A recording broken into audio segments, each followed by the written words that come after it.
Video शुरू करने के पहले एक क्विक रिमाइंडर, ये वीडियोस प्योरली एजुकेशनल पर्पसेस के लिए हैं। ये हमारे तरफ से किसी भी तरीके की रिकमेंडेशंस नहीं है, इसलिए हमेशा खुद की रिसर्च करें और वो चॉइस लें जो आपके लिए बेस्ट हो। हाय एवरीवन, दोस्तों क्या आपको पता था कि साल 2023 स्मॉल कैप फंड्स के लिए बहुत अच्छा साल था। स्मॉल कैप फंड्स ने कैलेंडर ईयर 2023 में ओवर 40% के एवरेज रिटर्न्स दिए और इसने कई दूसरी म्यूचुअल फंड कैटेगरीज को आउट परफॉर्म कर दिया। ये ग्रोथ बहुत ही हाई है अगर कंपेयर करें मिड कैप और लार्ज कैप फंड कैटेगरी से। तो example S&P BSE small cap index ने 2023 में ओवर 47% के रिटर्न्स बनाए। वहीं S&P BSE mid cap index ने सेम पीरियड में अराउंड 45% के रिटर्न्स बनाए। निफ्टी 50 इंडेक्स ने इस टाइम में अराउंड 19% के रिटर्न्स जनरेट किए। लेकिन सरप्राइज कर देने वाली बात यह है कि इकोनॉमिक टाइम्स के हिसाब से 24 में से सिर्फ 7 स्मॉल कैप फंड्स ही पिछले साल अपने बेंचमार्क इंडेक्स को बीट कर पाए। और वहीं मिड कैप फंड्स की बात करें तो ये नंबर और भी बेकार है। 28 मिड कैप फंड्स में से सिर्फ 3 ही अपने बेंचमार्क इंडाइसेस को बीट कर पाए। तो अगर आप क्यूरियस हैं ये जानने के लिए कि क्यों इतने सारे स्मॉल कैप फंड्स और मिड कैप फंड्स अपने रिस्पेक्टिव बेंचमार्क इंडाइसेस को बीट करने में नाकाम रहे, तो ये वीडियो आपके लिए ही है। लेकिन रुकिए, इसके पहले कि हम वीडियो में जंप इन करें, अगर आपको ये टॉपिक इंटरेस्टिंग लग रहा हो तो प्लीज इसे थम्स अप देना मत भूलिएगा, इसे शेयर कर दीजिए और ऐसे ही इंसाइटफुल कंटेंट के लिए हमारे चैनल को सब्सक्राइब कर लीजिएगा। तो आइए बात करते हैं कि क्यों मिड कैप फंड्स अपने बेंचमार्क इंडाइसेस को बीट नहीं कर रहे हैं। देखिए, Nifty mid cap 150 index mid cap funds का बेंचमार्क इंडेक्स होता है, ठीक। इसमें शामिल होती हैं 150 कंपनीज जो NSE पे लिस्टेड हैं 101st से 250th रैंक पे, और ये रैंकिंग उनकी फुल मार्केट कैपिटलाइजेशन पे बेस्ड होती है। निफ्टी 500 इंडेक्स की फुल मार्केट कैपिटलाइजेशन। अब investing.com के डेटा के हिसाब से निफ्टी मिड कैप 150 इंडेक्स ने एक साल में अराउंड 43% के रिटर्न्स जनरेट किए। हालांकि मॉर्निंग स्टार डेटा के हिसाब से मिड कैप फंड्स का एवरेज कैटेगरी रिटर्न सिर्फ 38% था। तो आखिर क्यों इतने सारे मिड कैप फंड्स अपने बेंचमार्क इंडेक्स को अंडर परफॉर्म कर रहे हैं? आइए समझते हैं। पहला, कई मिड कैप फंड के पोर्टफोलियोज की ना अच्छी खासी यानी कि सब्सटैंशियल पोर्टफोलियो होल्डिंग होती है लार्ज कैप स्टॉक्स में 10 से 20% के रेंज में। हालांकि इनका मिनिमम 65% एलोकेशन तो अपने मिड कैप स्टॉक्स की तरफ ही होता है। अब इससे होता यह है कि मिड कैप फंड्स के जो पोर्टफोलियो हैं उसमें लिक्विडिटी बढ़ जाती है और मार्केट जब डाउन टर्न होता है तो इन्हें प्रोटेक्शन मिलता है। क्यों? ऐसा इसलिए क्योंकि कई large cap companies well established होती हैं और उनके परफॉर्मेंस का एक स्ट्रॉन्ग ट्रैक रिकॉर्ड होता है और वो लार्ज कैप कंपनीज इन फंड्स में एज देयर पोर्टफोलियो होल्डिंग है। For example Axis mid cap fund, LIC MF mid cap fund और Canara Robeco mid cap fund, इनके पोर्टफोलियो में ओवर 20% के तो लार्ज कैप एलोकेशंस हैं। अब 2023 में लार्ज कैप्स ने मिड कैप सेगमेंट को अंडर परफॉर्म कर दिया क्योंकि मिड कैप स्टॉक्स एक बुल रन में अच्छा करते हैं, लाइक द ईयर 2023। तो क्योंकि मिड कैप इंडेक्स की बात करें वो मिड कैप स्टॉक्स की तरफ ही बायस्ड होता है, तो वो easily most mid cap funds को आउट परफॉर्म कर जाता है क्योंकि इसमें लार्ज कैप भी हैं। खासकर उनको आउट परफॉर्म कर जाता है जिन मिड कैप फंड्स में लार्ज कैप स्टॉक्स भी हेल्ड हैं। नंबर 2 रीजन, बिजनेस लाइन के अकॉर्डिंग BSE PSU इंडेक्स के हर 3 PSU स्टॉक्स में से एक ने 2023 में ओवर 100% के रिटर्न्स दिए। हालांकि कई अच्छा परफॉर्म करने वाले मिड साइज PSU कंपनीज का मिड कैप फंड्स के पोर्टफोलियो में ना के बराबर एलोकेशन था या फिर बहुत थोड़ा बहुत था। ऐसा इसलिए क्योंकि ये मिड साइज PSU कंपनीज इन फंड के क्वालिटी फिल्टर्स को मीट नहीं कर पाई होंगी या फिर मे बी ये funds all together PSU segment को ही अवॉइड कर रहे होंगे। For example fertilisers and chemicals Travancore stock पिछले साल एक मैसिव 335% से ऊपर गया। हालांकि किसी भी मिड कैप फंड के पोर्टफोलियो में ये स्टॉक था ही नहीं। मिड कैप फंड्स ने अपने बेंचमार्क इंडेक्स को 1, 3 और 5 इयर्स में अंडर परफॉर्म किया है। अब अगला सवाल ये है कि क्यों स्मॉल कैप फंड्स अपने बेंचमार्क इंडाइसेस को अंडर परफॉर्म कर रहे हैं। दोस्तों, ये समझने के लिए कि आखिर क्यों स्मॉल कैप फंड्स अपने बेंचमार्क इंडाइसेस को अंडर परफॉर्म कर रहे हैं, आपको पहले ये रियलाइज करना पड़ेगा कि स्मॉल कैप फंड्स को जो एक्स्ट्रा पैसा मिलता है इन्वेस्टर्स द्वारा वो उसका करते क्या है। देखिए, जब भी म्यूचुअल फंड की कोई एक कैटेगरी जैसे कि रिसेंटली स्मॉल कैप फंड जब भी अच्छा परफॉर्म करते हैं तो बहुत ढेरों इन्वेस्टर्स ऐसे फंड्स के पीछे भागने लगते हैं। कई स्मॉल कैप फंड्स के मैनेजर्स तो स्ट्रगल करने लग जाते हैं, उनको स्मॉल कैप स्पेस में नए आइडियाज नहीं मिलते और इस एक्स्ट्रा पैसे को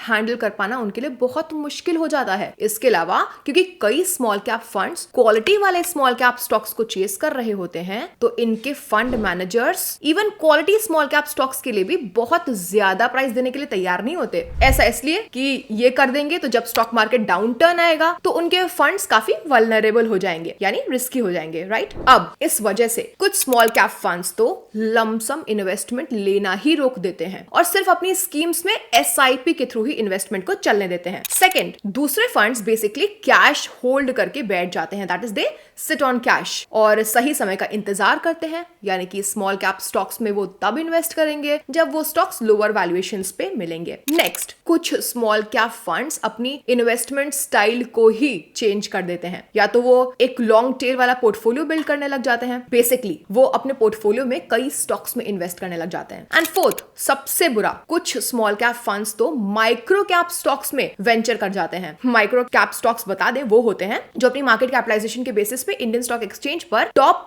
500 स्टॉक्स के बाद आते हैं और इस वजह से मार्केट क्रैश में ऐसे फंड्स बहुत ज्यादा वल्नरेबल यानी कि रिस्की हो जाते हैं। शुरुआत में कई स्मॉल कैप स्टॉक्स ने बहुत अच्छा परफॉर्म किया और स्मॉल कैप फंड्स ने आसानी से ज्यादा रिटर्न्स भी कमाए। हालांकि जैसे जैसे ये स्पेस नैरो होता गया, क्वालिटी स्मॉल कैप स्टॉक्स में इन्वेस्ट कर पाना मुश्किल हो गया और कई स्मॉल कैप फंड्स अपने बेंचमार्क इंडेक्स को बीट करने में स्ट्रगल कर गए। वेल, अगला सवाल ये आता है कि ये जो मिड कैप और स्मॉल कैप फंड्स अपने बेंचमार्क्स के पीछे चल रहे हैं, लैग कर रहे हैं, ये इन्वेस्टर्स के लिए बहुत बड़ी प्रॉब्लम है क्या? देखिए, मिड स्मॉल कैप यूनिवर्स बहुत बड़ा है और क्योंकि बहुत कम ही रिसर्च एनालिस्ट्स हैं जो इस स्पेस को ट्रैक कर रहे हैं कंपेयर करें लार्ज कैप स्टॉक से, तो हम कह सकते हैं कि अभी भी एक इंफॉर्मेशन एसिमेट्री है यहाँ पे। बेसिकली कहने का मतलब ये है कि इस स्पेस में अभी कम इंफॉर्मेशन मिली है और इस वजह से फंड मैनेजर्स के पास एक्सप्लॉइट करने के लिए काफी अपॉर्चुनिटीज अभी भी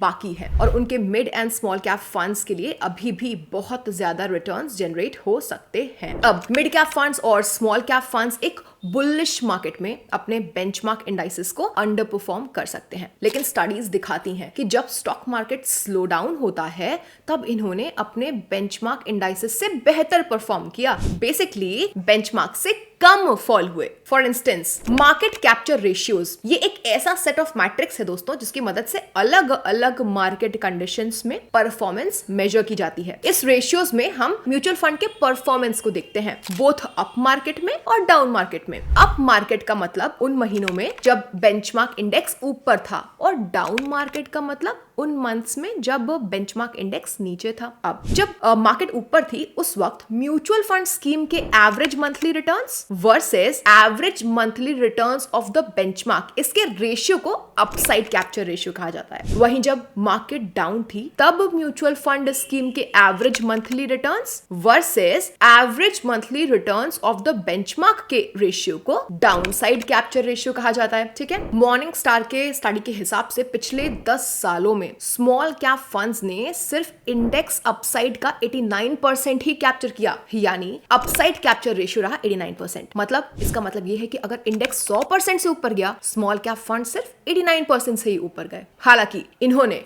डाउनसाइड रिस्क को बेहतर तरीके से प्रोटेक्ट करके रखा। डाउनसाइड लिमिटेड रहा 77% तक, means downside capture ratio 77%, which means कि अगर इंडेक्स 100% से फॉल हुआ तो स्मॉल कैप फंड्स सिर्फ 77% से ही फॉल हुए। इस तरीके से 10 सालों में मिड कैप फंड्स का अराउंड 94% का अपसाइड कैप्चर रेशियो रहा और 87% का डाउनसाइड कैप्चर रेशियो। ये दिखाता है कि मिड कैप फंड्स एक डाउनसाइड या फॉलिंग मार्केट के दौरान अपने बेंचमार्क से कम नीचे फॉल होते हैं। इसके कुछ कारण हो सकते हैं, जैसे हमने पहले भी डिस्कस किया कि कुछ mid cap funds large cap stocks hold करते हैं और कुछ तो कैश होल्ड करके ही बैठे हुए हैं और एक सूटेबल इन्वेस्टमेंट अपॉर्चुनिटी का वेट कर रहे हैं। अब कुछ मिड कैप फंड्स अपने पोर्टफोलियो होल्डिंग्स का अराउंड 20% लार्ज कैप स्टॉक्स में इन्वेस्ट करते हैं। सेबी रूल्स के हिसाब से मिड कैप फंड्स को अपने एसेट्स का एटलीस्ट 65% मिड कैप स्टॉक्स में इन्वेस्ट करना ही होता है। हालांकि वो अपने एसेट्स का बचा हुआ 35% फंड मैनेजर्स की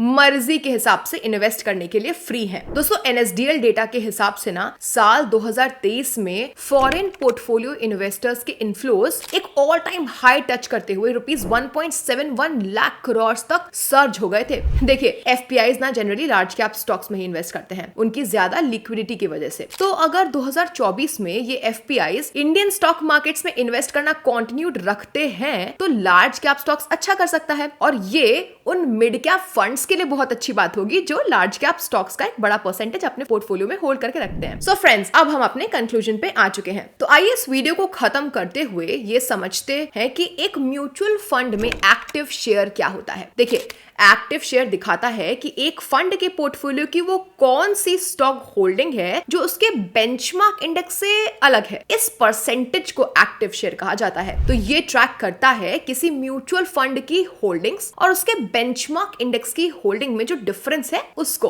तो एक high active share score indicate करता है कि म्यूचुअल फंड पोर्टफोलियो की जो होल्डिंग्स हैं वो अपने बेंचमार्क इंडेक्स से डाइवर्ज हो रही हैं, यानी कि दूर जा रही हैं, और पोर्टफोलियो मैनेजर फंड के पोर्टफोलियो को बहुत एक्टिवली मैनेज कर रहे हैं। जिन म्यूचुअल फंड्स का एक हाई एक्टिव शेयर होता है उनमें अपने बेंचमार्क से बेहतर परफॉर्म करने की खूबी होती है, यानी पोटेंशियल होता है। सो फ्रेंड्स, ये था आज के वीडियो के बारे में। एंड हे, अगर आपको ये वीडियो हेल्पफुल लगी है तो प्लीज थम्स अप दे दीजिएगा, इसे अपने नेटवर्क के साथ शेयर करिएगा, और ऐसे ही इनसाइट्स के लिए हमारे चैनल को भी सब्सक्राइब कर लीजिएगा। Thank you so much for watching. Bye bye.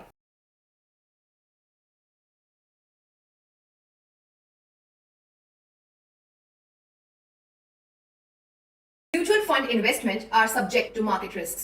Read all the scheme related documents carefully before investing. Mutual funds are not exchange traded product, and Next Billion Technology Private Limited facilitates investment in mutual fund through BSC Star platform. Dispute with respect to mutual fund through our platform would have access to exchange investor redressal forum or arbitration mechanism.